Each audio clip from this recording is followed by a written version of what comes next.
Welcome to the Lemonaid Lounge podcast, brought to you by the Lemonaid Foundation for Endometriosis. In this podcast, we aim to uplift and encourage others who are facing challenges of life and who are trying to overcome adversity.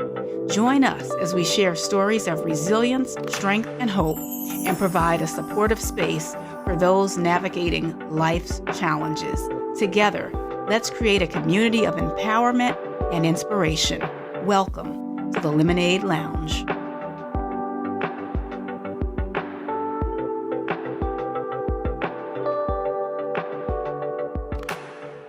Hey, thanks so much for joining and watching the Lemonaid Lounge.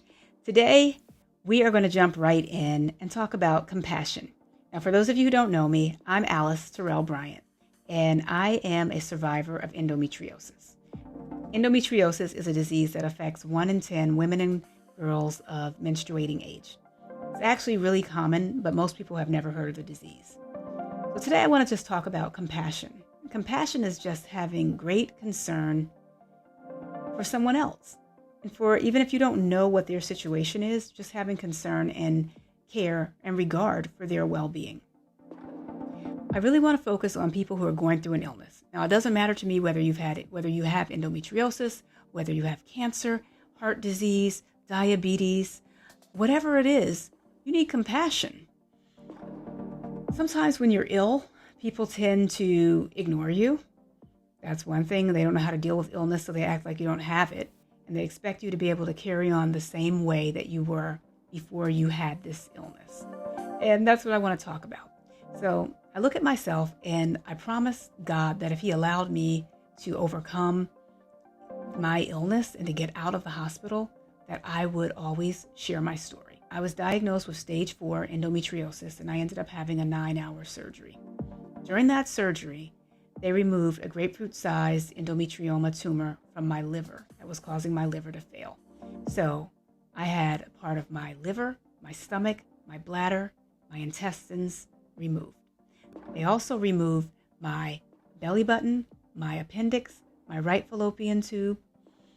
They removed fibroids, ovarian cysts, and a lot of endometriosis, in addition to doing a hernia repair and surgery. So that's like 11 things all at one time. So the surgery was 9 hours. And as a result of that, when I woke up, I was placed in the cardiac ICU. And I was on a 7-month medical leave from my job. Now, I really should have taken a complete year off. I should have taken a year sabbatical. I was a school teacher, but that's a story for another episode. We'll talk about that later. So before I got sick, I worked 7 days a week. Now, this was the height of the pandemic, the Omicron surge, because I had surgery on February the 8th, 2022. So I worked 5 days a week teaching school, 5th grade English at an exclusive private school in Montclair, New Jersey. Then the other 2 days, I was the director of communications at my church. Now, this was during the coronavirus. This was during COVID, so church was virtual. So on Saturdays, we would spend time filming the service. Then I would edit it down, get it together, and make sure that it was uploaded and ready to go for the live, to be, seen the next day, Sunday.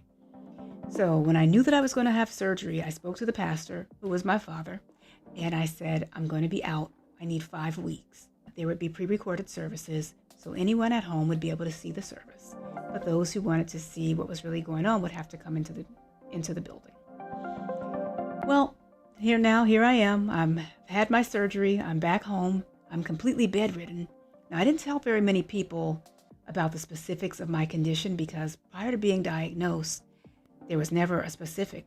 I was a mystery. So the doctors would always tell me there's a chance of malignancy. Every single doctor's visit, they either said, we have to leave room for the chance of malignancy. We have to leave room for cancer. And if it wasn't said, then it didn't have to be said because I was going to oncologists. So you don't have to state the obvious. So now here I am recovering, and we'd gotten to a point where, we had a plan, but some people didn't know that we had the plan. So now they really are concerned because there was an event coming up. I'd been out of church for about 3 weeks, and they wanted this live stream. Now, I've already planned with the pastor and the church administration that while I'm out, we're going to be on pre-recorded services. But they didn't realize this, and they began to call me. So now, mind you, at this point, I'm bedridden. I can't get out of the bed. I am in extreme pain, and I just couldn't get out of the bed. I'm very sick, and they began calling me because there was this program happening, and they really wanted this to be live streamed. They want this to go out live. And I didn't answer the phone. I couldn't answer. I was too sick. So when I didn't answer the phone, they began to calling my mother and saying, Alice isn't answering her phone. And my mother said, well, I know she's in the bed. And they said, this isn't like her. She's not answering. She's like, she's in the bed. Then they began calling my husband. And he said, well, she's in the bed. So at this point, I started saying, well, maybe I should just get up and go. Maybe I should get up and go. But what nobody knew, what they didn't know, what my family knew, was that not only was I bedridden from this 9-hour surgery, but I had developed a very, very serious infection in my surgical site.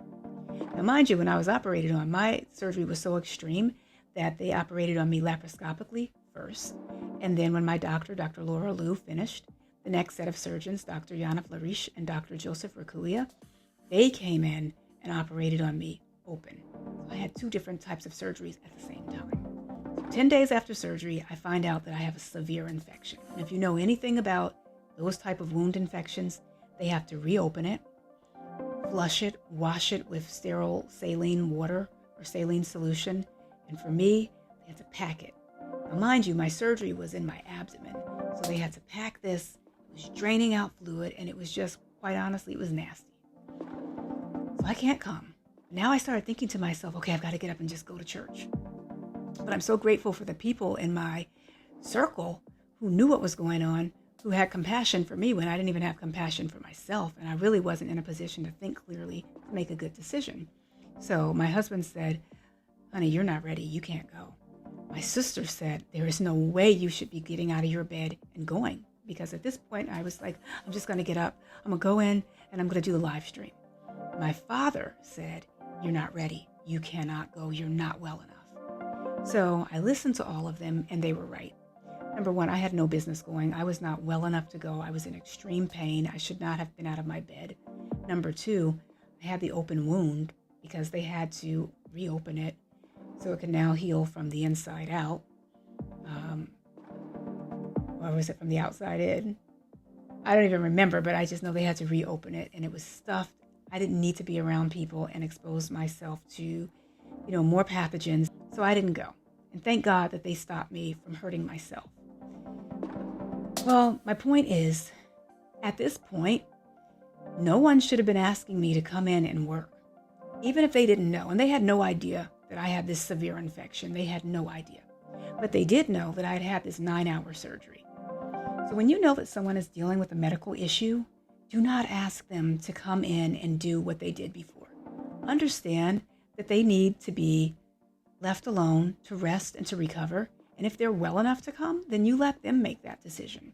And sometimes even when they make that decision, it still might not be a good decision that they're making. Support them in that decision, but look and see. So make sure that they're not overdoing it. But have compassion. Have compassion not to ask people to put themselves in harm's way. And understand that if someone isn't answering the phone or getting back to you or responding as quickly as you would have liked, they're ill. They're sick. They're just not in a position to do that. So have compassion. And not only have compassion for others, but have compassion for yourself. I'm so grateful for my friends and my family who said to me, Alice, you can't do it. Because I was going to push myself to do something that I had no business doing. So today, as you go through your day, just think about compassion. Be compassionate towards others and give people the opportunity to heal. Well, it's been absolutely great having you here with us today. Thank you for tuning in to the Lemonaid Lounge podcast, where we strive to uplift and encourage others in their journey with adversity. We hope that our stories and conversations have inspired you to keep pushing forward and to never lose hope. Remember, you're not alone in this fight, and together we can create a brighter, more supportive future for everyone. Stay strong, stay positive, and keep spreading the Lemonaid love. Thanks for listening. We'll see you next time.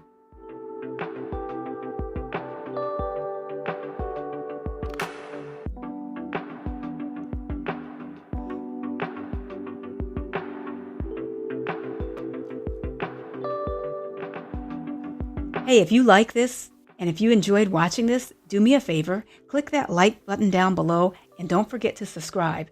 Do me another favor, share this with your friends. Thanks so much. We'll see you next time.